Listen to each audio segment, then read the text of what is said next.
ગૃહમંત્રી હર્ષ સંઘવીની high level બેઠક બાદ સુરત પોલીસે સાયબર ઠગાઈ સામે એક્શન મોડમાં આવી છે.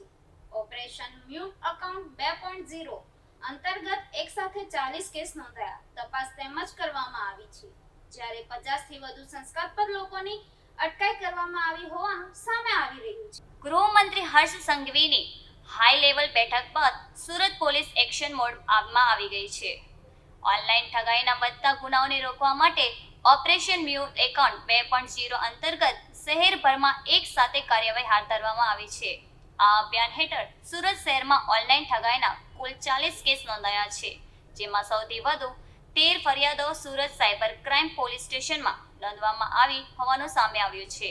પોલીસના જણાવ્યા મુજબ નોંધાયેલા કેસોમાં 4,000 રૂપિયાથી લઈને 1,52,00,000 રૂપિયા સુધીની છેતરપિંડીના ગુનાઓનો સમાવેશ થાય છે. સૌથી મોટો ફ્રોડ કેસ 1.52 કરોડ રૂપિયાનો નોંધાયો છે. શહેરના વિવિધ પોલીસ સ્ટેશનોમાં સાયબર ઠગાઈ સંબંધિત ફરિયાદો દાખલ કરીને તપાસનો ધમધમાટ શરૂ કરવામાં આવ્યો છે.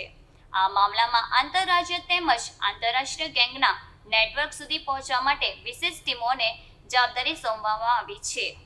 સૂત્રોના જણાવ્યા મુજબ આ કાર્યવાહી દરમિયાન 50 થી વધુ શંકાસ્પદ લોકોની અટકાયત કરવામાં આવી હોવાનું પણ સામે આવ્યું છે.